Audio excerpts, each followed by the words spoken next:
Hello friends, welcome to Visual Vocabulary T20 edition brought to you by Mahindra Guru, the Brahmas for Success। आइए हम discuss करते हैं आज हमारे 20 special words, 20 हमारे खास वर्ड्स इमेजेस की हेल्प के साथ। अब देखिए जो पहला यहाँ पर वर्ड है वो है पैल्ट्री। ये एक एडजेक्टिव है या एक विशेषण है। इसका अर्थ होता है स्मॉल या फिर मामूली। तो जो पैल्ट्री है ये एक विशेषण है, उसका अर्थ क्या है? मामूली। अब देखिए जो इसके सिनोनिम्स हैं वो है प्यूनी या फिर इनसफिशिएंट। जो सिनोनिम्स या फिर पर्यायवाची आप कह सकते हैं वो है प्यूनी या फिर इनसफिशिएंट। जो एंटोनिम्स हैं वो है अबंडेंट या फिर इनफ। जो एंटोनिम्स या फिर विलोम कह सकते हैं आप वो है अबंडेंट या फिर इनफ। अब देखिए यहाँ पर बहुत ही शानदार सी आपको इमेज दे रखी है हमने, हमारे कार्टून कैरेक्टर की इमेज है ये। अब देखिए इनके संबंध में हमने कहा है paltry amount of spinach give him a lot of energy, यानी कि पालक का एक कह सकते हैं आप मामूली सी मात्रा, पालक की एक मामूली सी मात्रा इनको बहुत एनर्जी देती थी। इनफैक्ट आपको भी बहुत एनर्जी दीजिएगी, इसलिए रेगुलरली पालक खाया करिए। आइए अब चलते हैं आगे। अब देखिए जो अगला शब्द है हमारा वो है अल्ट्रुइस्टिक। ये एक एडजेक्टिव या एक विशेषण है। इसका अर्थ होता है अनसेल्फिश या फिर निस्वार्थ। अब देखिए जो सिनोनिम्स हैं या फिर कह सकते हैं आप पर्यायवाची हैं वो है चैरिटेबल या बेनोवलेंट। जो सिनोनिम या पर्यायवाची है वो है चैरिटेबल या फिर बेनोवलेंट। जो इसके एंटोनिम्स हैं वो है स्टिंगी या फिर सेल्फिश।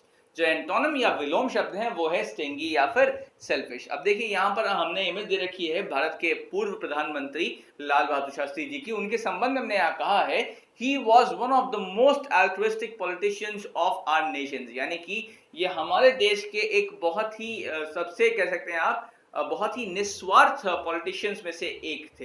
तो आइए हम चलते हैं हमारे अगले शब्द की ओर। अब देखिए जो अगला शब्द है वो है कंटेम्परेनेस। ये एक एडजेक्टिव या विशेषण है। इसका अर्थ है कोएग्जिस्टेंट या फिर समकालीन। तो सिनोनिम्स हैं वो है साइमल्टेनियस या फिर कंटेम्पररी। जो सिनोनिम्स या फिर पर्यायवाची हैं वो है साइमल्टेनियस या फिर कंटेम्पररी। अब देखिए जो एंटोनिम्स हैं वो है डिफरेंट या फिर सेपरेट। जो इसके एंटोनिम्स या विलोम शब्द हैं वो है डिफरेंट या फिर सेपरेट। अब देखिए यहाँ पर एक बहुत ही शानदार इमेज दे रखी है रॉजर फेडरर जी और सचिन तेंदुलकर जी की। और देखिए उनके संबंध में हमने यहाँ बोला है we are privileged to see these contemporaneous legends alive, यानी कि ये जो समकालीन लेजेंड्स हैं हम बहुत ही लकी हैं कि हमने इनकी कहानी नहीं सुनी बल्कि हमने इनका जो ये कार्य था वो अपनी आंखों के सामने देखा है। तो आइए हम चलते हैं अगले शब्द की ओर। अब देखिए जो अगला शब्द है वो है कोल्टिश। ये एक एडजेक्टिव है।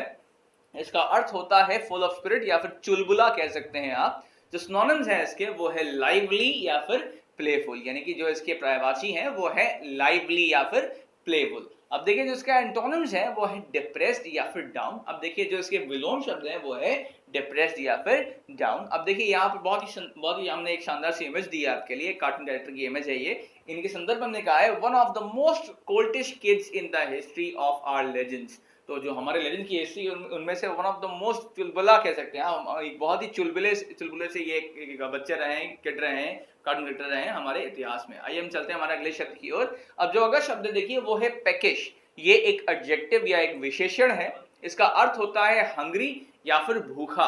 अब देखिए इसके सिनोनिम्स हैं वो है मैलनूरिश्ड या फिर स्टार्विंग, यानी कि जो इसके आप कह सकते हैं यहाँ पर पर्यायवाची है वो है मैलनूरिश्ड या फिर स्टार्विंग। अब देखिए जो यहाँ पे एंटोनिम्स हैं वो है कंटेंट या फिर सेटिस्फाइड। जो इसके विलोम शब्द हैं वो है कंटेंट या फिर सेटिस्फाइड। अब देखिए इन ये जो प्यारा से यहाँ पर कुत्ता दे रखा है उसके हमने संबंध में कहा है this peckish dog seems content but remains hungry, यानी कि ये भले आपको देख के लग सकता है कि ये बिल्कुल सेटिस्फाइड है, इसको और भूख नहीं है, लेकिन इसको आप जब खाना खिलाओगे ये हमेशा खाना खा लेगा, ये ऐसा डॉग है। तो आइए हम चलते हैं हमारे अगले शब्द की ओर। अब देखिए जो अगला शब्द है वो है सार्टोरियल। ये एक एडजेक्टिव या विशेषण है। इसका अर्थ होता है पर्टेनिंग टू टेलर्स या फिर हिंदी में कह सकते हैं दर्जी संबंधी। तो दर्जी ये रात कह सकते हैं हम कि जो दर्जी की जो कृतियां होती हैं, जो दर्जी के जो अलग अलग कार्य होते हैं कह सकते हैं आप, उनकी जो क्रिएशंस होती हैं उनसे संबंधित वर्ड है ये। अब देखिए जो सिनोनिम है वो है स्टाइलिश या फिर एलिगेंट, यानी कि जो पर्यायवाची है इसके वो है स्टाइलिश या फिर एलिगेंट। जो इसके एंटोनिम है वो है फ्रम्पी या डम्पी, यानी कि जो उसका विलोम है वो है फ्रम्पी या फिर डम्पी। अब देखिए हमने एक इमेज दे रखी है, उसके संदर्भ में हमने यहाँ सेंटेंस दे रखा है वो है sartorial clothes suit him the most, यानी कि दर्जी द्वारा बनाए हुए जो कपड़े होते हैं वो उसको सबसे ज्यादा भाते थे या सबसे ज्यादा उस पर भाते थे। तो आइए हम चलते हैं हमारे अगले शब्द की ओर। अब देखिए जो अगला शब्द है वो है ओवरवीनिंग। ये एक एडजेक्टिव या एक कह सकते हैं आप विशेषण है। इसका अर्थ होता है एरोगेंट या फिर अड़ियल। तो जो ओवरवीनिंग है ये एक विशेष, ये आप कह सकते हैं विशेषण है, उसका अर्थ क्या है? अड़ियल। अब देखिए जो इसका सिनोनिम है वो है कैवेलियर या फिर हॉटी, यानी कि जो इसके पर्यायवाची हैं वो है कैवेलियर या फिर हॉटी। अब देखिए जो इसके एंटोनिम्स हैं वो है मॉडेस्ट या फिर अनअज्यूमिंग, यानी कि आप कह सकते हैं जो इसके एंटोनिम या विलोम शब्द है वो है मॉडेस्ट या फिर अनअज्यूमिंग। यहाँ पर देखिए बहुत ही शानदार सी ऐसी इमेज दे रखी है, कार्टून कैरेक्टर की इमेज है ये। अब इनके संबंध में हमने कहा है his character turns immensely overweening at times. अब आइए हम, इसका मतलब ये हुआ कि इनका जो कैरेक्टर है वो कभी कभी बहुत ही अड़ियल हो जाता है इनके प्रोग्राम में। आइए हम चलते हैं हमारे अगले शब्द की ओर। अब देखिए जो अगला शब्द है वो है रिप्रूफ। ये एक नाउन या संज्ञा है, इसका अर्थ होता है सेंजर या फिर निंदा। तो जो रिप्रूफ है ये एक संज्ञा है, इसका अर्थ होता है निंदा। अब देखिए जो इनका सिनोनिम है वो है ब्लेम या फिर क्रिटिसिज्म। जो इसकी पर्यायवाची है वो है ब्लेम या फिर क्रिटिसिज्म। अब देखिए जो एंटोनिम्स है वो है अग्रीमेंट या फिर अप्रूवल, यानी जो विलोम शब्द है रिप्रूफ के वो है अग्रीमेंट या फिर अप्रूवल। अब देखिए यहाँ पर आपको इमेज दिख रही होगी, ये बहुत ही हमारे फेमस कैरेक्टर है, बहुत ही फेमस हमारे एक्टर है ये नसीरुद्दीन शाह जी, उनकी इमेज है ये। अब देखिए इनके संदर्भ में हमने कहा है the recent reproof of his fellow actor has put him in news, यानी कि इन्होंने जो रिसेंटली हाल ही में जो निंदा की थी अपने ही एक और फेलो एक्टर की, उस वजह से ये आजकल न्यूज़ में बने हुए हैं। आइए हम चलते हैं हमारे अगले शब्द की ओर। जो अगला शब्द है वो है ट्यूटलरी। अब देखिए जो ट्यूटलरी है ये एक एडजेक्टिव है या विशेषण है, इसका अर्थ होता है प्रोटेक्टर या फिर रक्षक कह सकते हैं आप। तो जो ट्यूटलरी है ये एक विशेषण है, इसका अर्थ क्या है? रक्षक। अब देखिए इसका जो सिनोनिम है वो है गार्जियन या फिर एडवाइजर। जो पर्यायवाची है इसके वो है गार्जियन या फिर एडवाइजर। अब देखिए जो एंटोनिम्स है वो है केयरलेस या फिर इनअटेंटिव, यानी कि जो विलोम शब्द है वो क्या है? वो है केयरलेस या फिर इनअटेंटिव।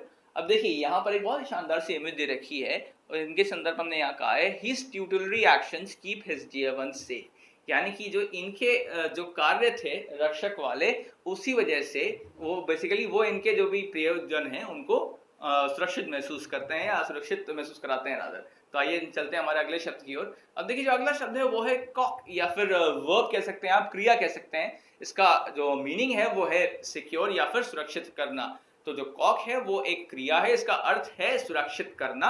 अब देखिए सिनोनिम हमने यहाँ पर दिया है वो है ब्लॉक या फिर बैरिकेड, यानी कि जो पर्यायवाची है वो है ब्लॉक या फिर बैरिकेड। अब देखिए जो एंटोनिम्स है वो है फ्री या फिर लूजन, यानी कि जो कह सकते हैं आप विलोम शब्द है वो है फ्री या फिर लूजन। अब देखिए आपको एक इमेज दिख रही होगी, यहाँ पर बहुत सारे यहाँ पर पुलिस कर्मी हैं, उनके संदर्भ में हमने यहाँ कहा है the policeman cocked the home of the celebrity, यानी कि इन्होंने जो हमारे पुलिसकर्मी हैं इन्होंने सेलिब्रिटी का जो घर था उसको सुरक्षित कर लिया।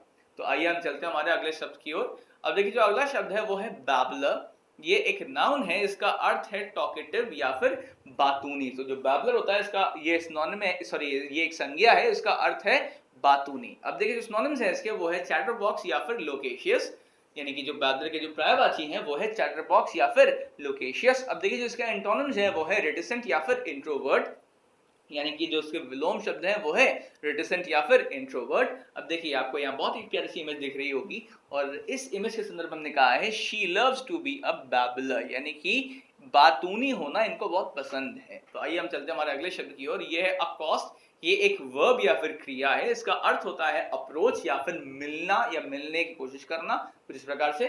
देखिए सिनोनिम्स है वो है कन्फ्रंट या फिर मीट, यानी कि जो इसके पर्यायवाची हैं वो है कन्फ्रंट या फिर मीट। अब देखिए जो इसका एंटोनिम्स है वो है इग्नोर या फिर अवॉइड, यानी कि जो इसको विलोम शब्द है वो है इग्नोर या फिर अवॉइड। अब देखिए यहाँ पर आपको इमेज दिख रही होगी, एक बब्बर शेरनी एक बब्बर शेर को अच्छे से दहाड़ते हुए डांट रही है। इसी संदर्भ में हमने कहा है ही अकॉस्टेड हिज वाइफ, यानी कि जो यहाँ पर बब्बर शेर है उसके लिए हम बोल रहे हैं he accosted his wife for pleading mercy but she was in a bad mood, यानी कि जो बब्बर शेर है ये मिले अपनी बीवी से ताकि उनसे थोड़ी सी मर्सी या कह सकते हैं कि थोड़ा सा रहम मांग सके, लेकिन जो उनकी बीवी है वो काफी बुरे मूड में लग रही हैं। तो आइए हम चलते हैं हमारे अगले शब्द की ओर। अब देखिए जो अगला शब्द है वो है कमिस्ट्रेट। कमिस्ट्रेट जो है ये एक वर्ब या क्रिया कह सकते हैं आप, इसका अर्थ होता है सिंपथाइज या फिर सहानुभूति प्रकट करना। तो जो कमिस्ट्रेट है ये एक क्रिया है, इसका अर्थ क्या है? सहानुभूति प्रकट करना। अब देखिए जो सिनोनिम्स हैं वो है पिटी या फिर कंसोल, यानी कि जो पर्यायवाची हैं हमारे इस कमिस्ट्रेट के वो है पिटी या फिर कंसोल। अब देखिए जो एंटोनिम्स हैं वो है हर्ट या फिर टॉन्ट। अब कह सकते हैं आप जो विलोम शब्द हैं कमिस्ट्रेट के वो क्या है? वो है हर्ट या फिर टॉन्ट। अब देखिए हमने यहाँ पर ये जो वाक्य दिया है इस इमेज के संदर्भ में दिया है वो है her dog commiserated her whenever she cried. तो ये जो प्यारा सा कुत्ता आपको दिख रहा है यहाँ पर, इसने सहानुभूति प्रकट करी इन मैडम के लिए जब भी ये रोया करती थी। आइए हम चलते हैं हमारे अगले शब्द की ओर। अब देखिए जो अगला शब्द है वो है एक्रीमोनियस। ये एक एडजेक्टिव है या कह सकते हैं आप विशेषण है। इसका अर्थ होता है रूड या फिर असभ्य। तो जो एक्रीमोनियस है ये एक विशेषण है, इसका अर्थ क्या है? असभ्य। अब देखिए जो सिनोनिम्स हैं वो है बिटर या फिर बेलिग्रेंट, यानी कि जो पर्यायवाची हैं वो हो जाते हैं बिटर या फिर बेलिग्रेंट। अब देखिए जो एंटोनिम्स है वो है लवली या फिर काइंड, यानी कि जो विलोम शब्द है वो है लवली या फिर काइंड। अब देखिए हमने यहाँ पर एक वाक्य दिया है इस इमेज के संदर्भ में, और ये है too much scolding can make your kids behave in an acrimonious manner. यानी कि अगर आप अपने बच्चों को ज्यादा डांटते फटकारते हैं तो कह सकते हैं आप कि वो असभ्य तरीके से बिहेव कर सकते हैं या असभ्य तरीके का आचरण कर सकते हैं। तो इसीलिए आप उनको समझाइए कि उनकी गलती क्या है, उनको डांटिए फटकारिए कम, समझाइए ज्यादा। तो आइए हम चलते हैं हमारे अगले शब्द की ओर। अब देखिए जो अगला शब्द है वो है इंट्रिंसिक या फिर एडजेक्टिव। इंट्रिंसिक जो है ये एक एडजेक्टिव है या कह सकते हैं विशेषण है। इसका अर्थ होता है बेसिक या आंतरिक। तो जो इंट्रिंसिक है ये एक विशेषण है, इसका अर्थ क्या है? आंतरिक। अब देखिए जो सिनोनिम्स है वो है इनबॉर्न या फिर इनेट, यानी कि जो पर्यायवाची है वो है इनबॉर्न या फिर इनेट। अब देखिए जो एंटोनिम्स है वो है एक्सट्रिंसिक या फिर अक्वायर्ड, यानी कि जो विलोम शब्द है वो है एक्सट्रिंसिक या फिर अक्वायर्ड। अब देखिए ये जो आपको इमेज दिख रही है इसी के संदर्भ में हमने यहाँ कहा है aggression is his intrinsic quality. अब ये जो आप देख सकते हैं इमेज में इनके संबंध में कहा है अग्रेशन, यानी कि कह सकते हैं आप अग्रेसिवनेस एंड ऑल, ये इनकी आंतरिक क्वालिटी है, ये इन्होंने कहीं से एक्वायर नहीं करी है। तो आइए हम चलते हैं हमारे अगले शब्द की ओर। जो अगला शब्द है वो है ऑब्फस्केट। अब देखिए जो ऑब्फस्केट है इसकी एक वर्ब या क्रिया है। इसका अर्थ होता है कंफ्यूज या फिर उलझाना। तो जो ऑब्फस्केट है ये एक वर्ब या क्रिया है, इसका अर्थ क्या है? उलझाना। अब देखिए जो सिनोनिम्स है इसके वो है बैफल या फिर कॉम्प्लिकेट। जो सिनोनिम्स जगह देखते हैं आप पर्यायवाची है वो है बैफल या फिर कॉम्प्लिकेट। जो इसके एंटोनिम्स हैं वो है अनट्विस्ट या सिंप्लीफाई, यानी कि जो इसके विलोम शब्द हैं वो क्या है? वो है अनट्विस्ट या फिर सिंप्लीफाई। अब देखिए जो यहाँ पर आपको दिख रही होगी इमेज, इसी संदर्भ में यहाँ पे बोला है we are here to help those who get obfuscated in English, यानी कि हम यहाँ पर हैं उन लोगों की मदद करने के लिए जो अंग्रेजी में क्या हो जाते हैं? उलझ जाते हैं कि कौन सी चीज पढ़े कौन सी चीज ना पढ़े, या अगर पढ़े तो कैसे पढ़े। तो ये सब चीजों को हम सॉल्व करने के लिए हम यहाँ पर आपकी मदद के लिए प्रस्तुत हैं। आइए हम चलते हैं हमारे अगले शब्द की ओर। अगला शब्द है पाउंडिंग। अब देखिए ये एक वर्ब होता है, इसका अर्थ होता है बीट म्यूजिकली या धड़कना। तो जो पाउंडिंग है ये वर्ब या क्रिया है, इसका अर्थ क्या है? धड़कना। अब देखिए जो इसके सिनोनिम्स हैं वो है ड्रब या फिर पल्सेट। जो इसके कह सकते हैं आप पर्यायवाची हैं वो है ड्रब या फिर पल्सेट। जो एंटोनिम्स हैं वो है फेल या फिर लूज, यानी कि जो विलोम शब्द है इसके वो है फेल या फिर लूज। अब देखिए इस इमेज के संदर्भ में हमने आप बोला है the moment his heart started pounding the doctors thank the gods above, यानी कि जैसे ही उसकी जो दिल की जो धड़कनें थी वो शुरू हुई, या जो उसका दिल था वो धड़कना शुरू हुआ, जो डॉक्टर उसका ख्याल रख रहे थे उन्होंने ऊपर वाले को शुक्रिया अदा किया। हम चलते हैं हमारे अगले शब्द की ओर। तो अगला शब्द है वो है फडल। ये एक वर्ब या क्रिया है, इसका अर्थ होता है बिवाइल्डर या फिर व्याकुल करना। अब देखिए जो सिनोनिम है वो है अनसेटल या फिर पर्टर्ब, यानी कि जो पर्यायवाची है वो क्या है? वो है अनसेटल या फिर पर्टर्ब। देखिए जो एंटोनिम्स है वो है काम या फिर सूद, यानी कि यहाँ पर आप देख सकते हैं जो विलोम शब्द है वो है काम या फिर सूद। अब देखिए यहाँ पर आपको इमेज दिख रही होगी, एक बहुत ही फेमस कार्टून कैरेक्टर है ये, और इनके संदर्भ में यहाँ बोला है हिज नेफ्यू फडल्ड हिम, यानी कि इनके जो भतीजे थे उन्होंने इनको व्याकुल कर दिया। अब आइए हम चलते हैं हमारे अगले शब्द की ओर। देखिए जो अगला शब्द है वो है स्कॉर्नफुल। ये एक एडजेक्टिव या विशेषण है, इसका अर्थ होता है सार्कास्टिक या फिर अपमानजनक। अब देखिए सिनोनिम्स हैं वो है मॉकरी या फिर डेरिशन। जिसके एंटोनिम्स हैं वो है ऑनर या फिर रिस्पेक्टफुल। अब देखिए जो स्कॉर्नफुल आपको दिख रहा है इसका यहाँ पर सिनोनिम हमने दे दिया। अब देखिए इन्हीं के संबंध में हमने यहाँ पर एक इमेज दिया है। ये एक बहुत ही फेमस क्रिकेट स्पोर्ट्स पर्सन है और इनके संबंध में बोला है his scornful actions annoyed the umpire, यानी कि इनका जो ये अपमानजनक जो इनका एक्शन था इस वजह से जो अंपायर्स थे वो नाराज हो गए थे और परेशान हो गए थे। आइए हम चलते हैं हमारे अगले शब्द की ओर, और ये हमारा आखिरी शब्द भी है, ये है रिफ्यूट। इसका जो ये है ये एक पार्ट ऑफ स्पीच है, ये वर्ब या फिर क्रिया है। इसका जो अर्थ है वो है टू प्रूव फॉल्स या फिर खंडन करना। रेफ्यूट एक क्रिया है, इसका अर्थ क्या है? खंडन करना। अब देखिए जो सिनोनिम्स है वो है डिस्क्रेडिट या फिर कॉन्ट्रडिक्ट, यानी कि जो पर्यायवाची है वो है डिस्क्रेडिट या फिर कॉन्ट्रडिक्ट। अब देखिए जो इसका एंटोनिम्स है वो है क्रेडिट या फिर अफर्म, यानी कि जो विलोम है इसके वो है क्रेडिट या फिर अफर्म। अब देखिए यहाँ पर आपको एक इमेज दिख रही होगी, आगरा फोर्ट की एक इमेज है ये, कह सकते हैं आपकी जो हमारे जो शहनशाह हिंदुस्तान जो अकबर जी थे उनके उनके टाइम की ये एक फोर्ट है, ये किला उनके टाइम का है। अब देखिए इस इमेज के संदर्भ में हमने यहाँ कुछ लिखा है, वो ये है, we refute our own claims of loving our monuments when we make them dirty in various ways. हम अपने ही देखिए हम एक तरफ कहते हैं कि हम अपने मॉन्यूमेंट से बहुत बेइंतहा प्यार करते हैं, और लेकिन हमारी ये जो चीज़ें हैं, जो हमारी ये वाक्य होते हैं, हम खुद ही इनका खंडन कर देते हैं जब भी हम अपने इन मॉन्यूमेंट्स को गंदा करते हैं, भले ही वो किसी भी तरह से गंदा करें। तो इसीलिए कृपया कभी भी हमारे जो मॉन्यूमेंट्स हैं वो चाहे जहाँ भी हो, चाहे जैसे भी हो, उनको कभी भी गंदा ना करें। तो इतना ही था आज के हमारे इस T20 एडिशन में। हम उम्मीद करते हैं कि आपको हमारा ये एडिशन पसंद आया। आपका जो फीडबैक है हमारे लिए बहुत बहुमूल्य है, इसलिए कमेंट्स में अपना फीडबैक अवश्य लिखें। आप और क्या चाहते हैं इन वोकैबुलरी वर्ड्स में, वो ज़रूर उसमें आप व्यक्त कर सकते हैं। हमारा जो फेसबुक पेज है वो ये रहा, इसका लिंक, इसको ज़रूर लाइक करिएगा आपने लाइक नहीं किया है तो, और जो भी आपके जानने वाले हैं उनसे भी लाइक कराइए। जो हमारा यूट्यूब का यहाँ पर ये देखिए चैनल का ये दे रखा है URL, इस पे आप सब्सक्राइब रहिए और जितने भी आपके मित्रगण हैं उनसे भी सब्सक्राइब कराइए। इन दी एंड आपकी सफलता में ही हमारी सफलता है। Your success is our success. Thank you.